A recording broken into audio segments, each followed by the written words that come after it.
নবী বলেন ও গো আলী দেখো একটু চাইয়া, হায়রে ওই দেখা যায় খেজুর গাছটি, ওই দেখা যায় খেজুর গাছটি, যাও না নিচে চলিয়া।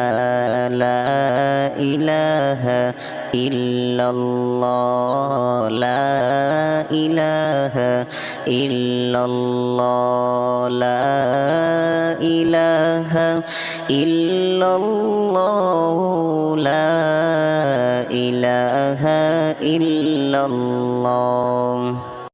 খেজুর গাছকে গিয়ে বলবেন নবী দিছেন পাঠাইয়া, খেজুর গাছকে গিয়ে